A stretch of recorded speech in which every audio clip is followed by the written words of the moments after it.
The history of the gang!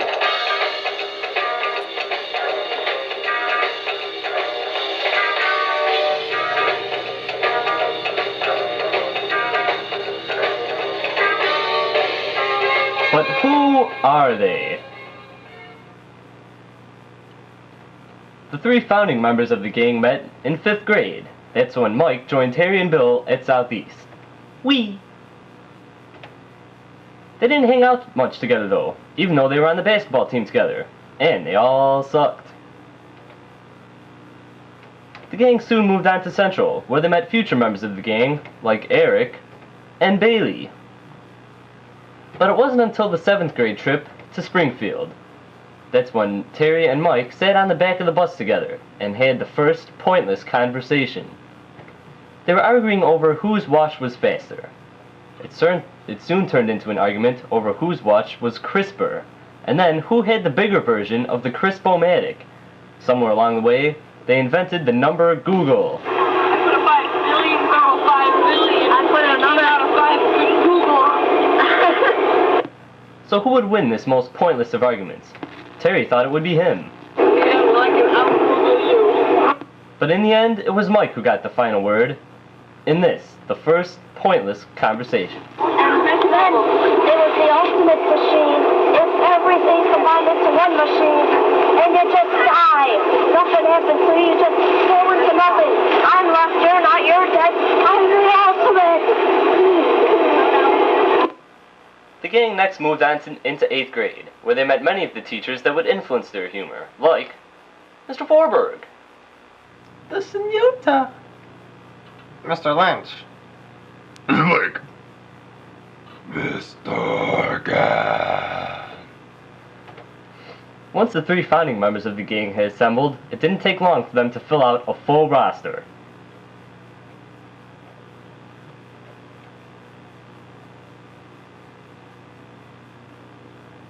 Once the gang was together, they couldn't stop coming up with funny stuff. At the library, Mike and Terry came up with such things as The Adventures of Staley and La Chaqueta. They also came up with lots of funny stuff at the lunch table, and even picked up a couple of awards along the way. Soon school was out, and the gang rejoiced. Then came the 8th grade dance. Boy, were we doing stuff that night. And then, the gang graduated. And they were on top of the world. And then came the summer of '99, and nothing happened for a long time. But then came the biggest challenge the gang had ever faced. High school. But then it turned out that it really wasn't that much of a challenge anyway. Terry and Bill ended up at Evergreen Park High School. While Mike ended up at St. Lawrence. But despite being in different schools, the gang found a way to stay together in Doin Stuff, the movie. After 6 long months, the gang completed their movie, but nothing could have prepared them for what happened next. We interrupt the movie to bring you this special announcement.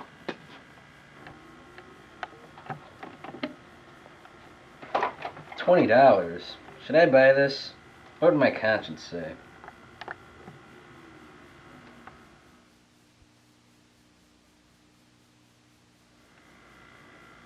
By the Carpenters. By the Carpenters. By the Carpenters. By the Carpenters.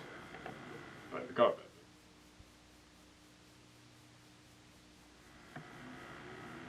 Okay, I'll do it. Thank you. And now back to whatever you're watching.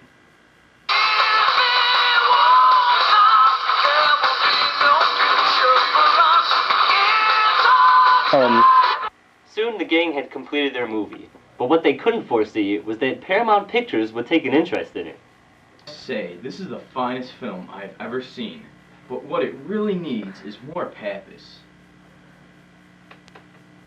So we're giving it to you. Hardcore Pavis.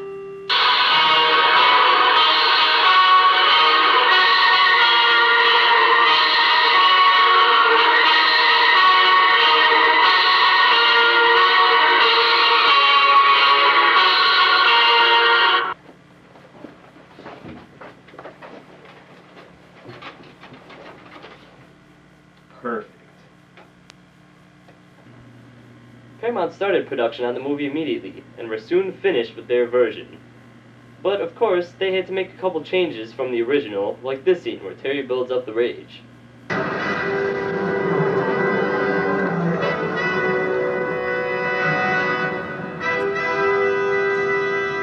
We'll handle this. We'll take the long way.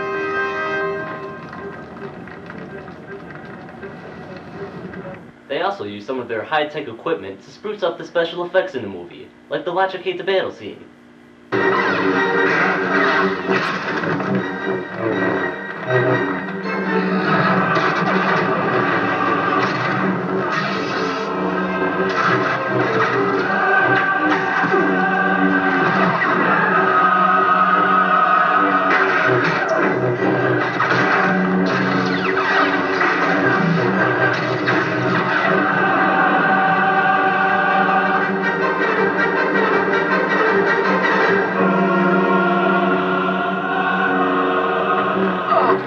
Despite Paramount's special effects and replacement actors, the movie's story was still basically the same as our original, and it was soon released in theaters.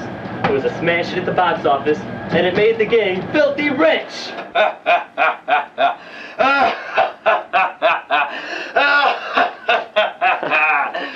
Soon after the movie was released, it brought peace to the world, and all of the world's leaders came and signed the World Peace Treaty.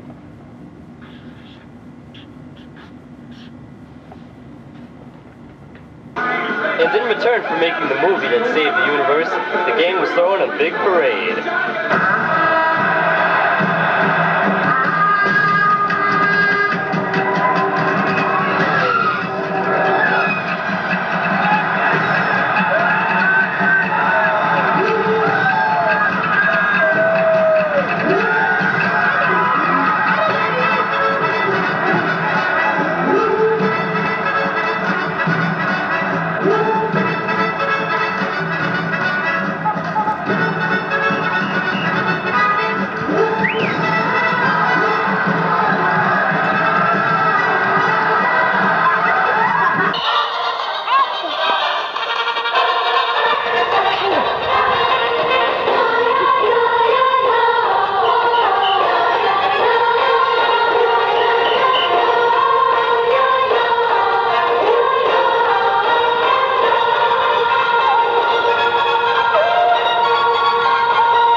So, what happened to the gang after that?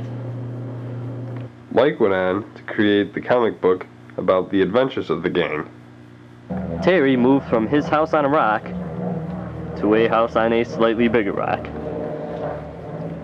Eric cut 5 lawns before the day was done. And Pappas, well, we don't know what happened to Pappas. Oh, wait, there he is. Oh. Pappas died again. Guys, he's really dead this time.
the Chicago Fire Department, the alarm code 335 signifies that the company has returned home to quarters. We will now ring out that code. Welcome home, firefighter William Peter Pappas III.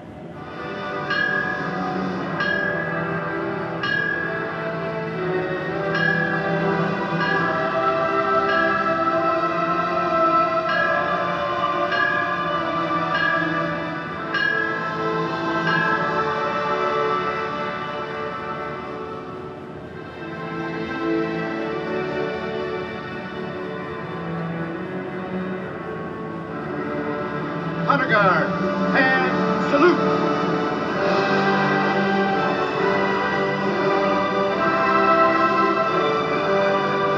Honor Guard, please,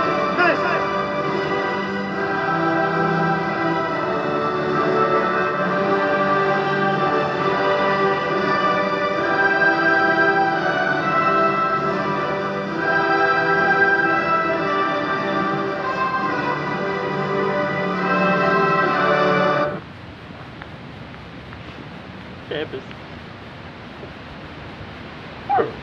Pappas. Pappas, you're alive. Pappas, you almost missed Pappas' funeral. Wait a minute. If you're here, who did it? Come here. Alright, let's go.